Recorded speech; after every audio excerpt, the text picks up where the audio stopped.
You guys have been asking me for a GCSE Geography video, so I've decided to make a how to get a 9 in GCSE Geography. So basically what I would say is, going straight into it, first thing you need to realize is that geography is a very content heavy subject. There's a lot of info that you have to just memorize. So to learn this content, what I like to do is use flashcards. You can use physical ones like these ones, or you can use digital online ones. So I mainly use Remnote, but I managed to buy these as well because I just wanted to test the CGP flashcards, and I can just tell you they're not the best in my opinion. I don't really like them too much, so I just feel like they're too broad and I don't really like the answers, and it's just not nice seeing these like massive chunks of writing.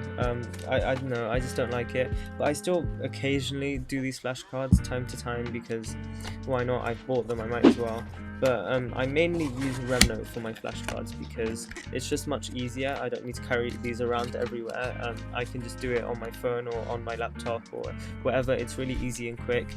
And what I just like doing is I like to just make flashcards for each of the specific terms. And then what I do as well when I'm making when I'm doing practice questions, I like to, if I get a question wrong, to make that into an exam question and memorize the mark scheme for it so I can remember it. Because I would say there's really two parts of geography, well, three parts of geography. You've got just the content, memorizing the content, which is quite easy. All you need to do is just either make flashcards, read notes, whatever you find most useful. I feel like flashcards for me works best. And then the second part of it is actually answering long mark questions, so like 6 markers and 9 markers.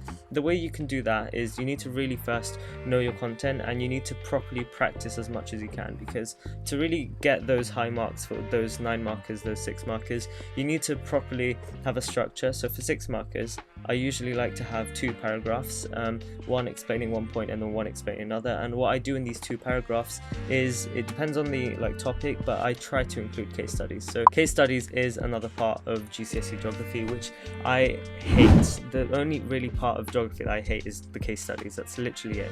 The case studies are just so overwhelming. I just find it so difficult memorizing all these numbers. And so what you need to do firstly is to make a list of all your case studies somewhere. I'm trying to make a booklet for all my case studies.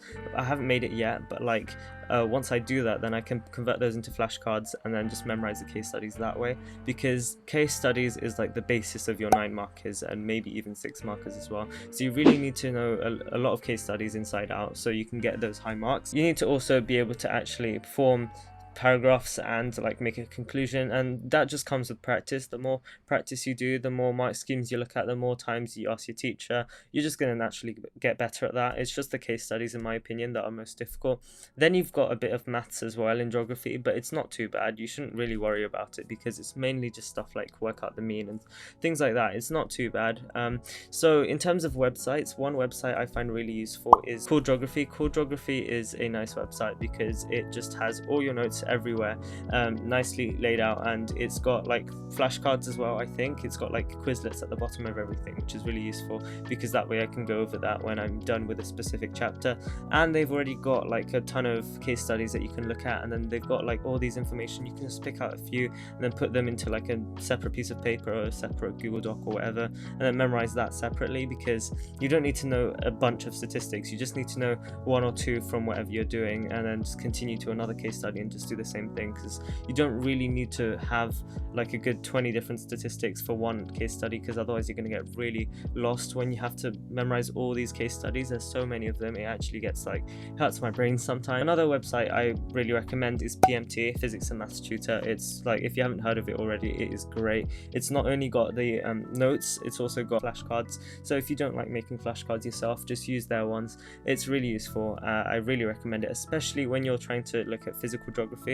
In my opinion, I like physical geography more than the human geography because it's easier for me to learn. Okay, so let's assume you have actually gone over the content and you understand everything now. The next best step is to practice, because practice is the best thing you can do to get better or whatever it is, especially with those 9 markers. You need to constantly be practicing them and trying to, because 9 markers aren't that scary, I would say, compared to something like 40 markers in English. So you just need to constantly be doing them again and again, and you'll just get used to them. And especially when you have that set structure. So my structure for a 9 marker is normally paragraph 1, paragraph 2, paragraph 3, and then conclusion. And what I would like to do normally is to have paragraph 1 in each paragraph have talking about a point firstly, and then explaining that point, and then giving some sort of statistic or like a number of some sort. Or if I have to, I might just give like a bit of factual evidence about whatever it is, whatever the case study is most of the time.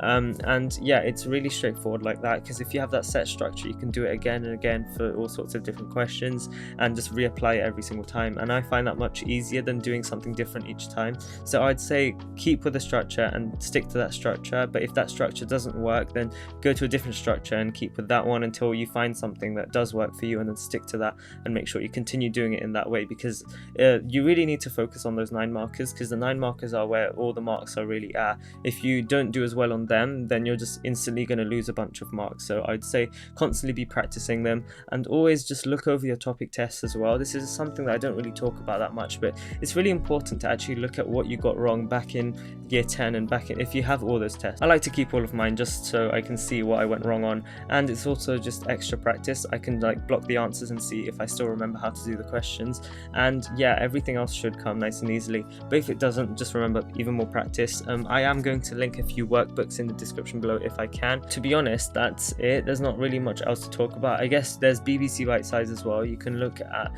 there, because they've got loads of tests and quizzes and things that you can do.